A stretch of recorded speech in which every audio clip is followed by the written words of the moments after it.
High বন্ধুরা, আজকে তোমাদের একটা ডিম পাতায় শেখাবো। তোমরা দেখবে আমি ডিমটাকে ছুলবো।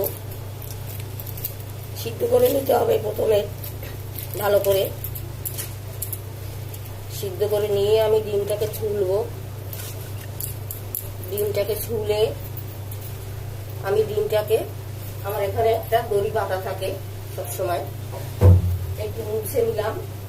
নিয়ে ডিমটাকে আমি একটু মাঝখান থেকে খালি করে দেব। এই যেমন দু টুকরো হয়ে গেল, এই এটা আমি রাখলাম।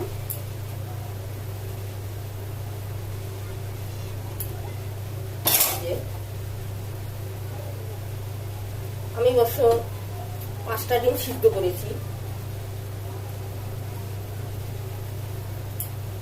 সবাইকার দু টুকরো হয়ে যাবে। আমরা 4 জন মানুষ, তো 5টা ডিম সিদ্ধ করেছি, কারণ আবার ছেলের কালকে অফিস আছে, তো সকালবেলায় খেয়ে যেতে পারবে।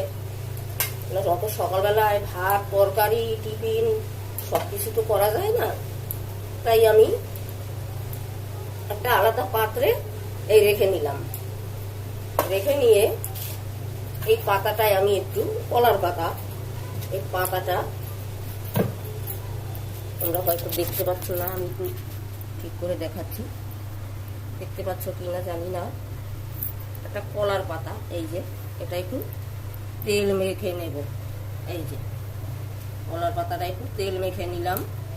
নিয়ে আমি একটু এটার ভিতর একটু আলু ছড়িয়ে দেব, নয়তো ডিমটা মানে লেগে যেতে পারে পাতার সঙ্গে, তাই কি না। এবারে আমি ডিমটাকে এর উপরে সাজিয়ে দেব। তেল হলুদ দিলাম না, ঠিক আছে, তেল হলুদটা আমি পরে দেব।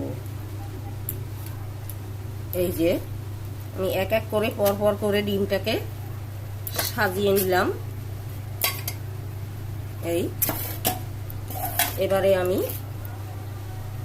এটার মধ্যে আমার এই মিক্সারের মধ্যে আমার রসুন বাটা আর লঙ্কা বাটা রইল। রসুন বাটা লঙ্কা বাটা, আর এখানে আমার পরিমাণ মতন নুন দিয়ে দিতে হবে।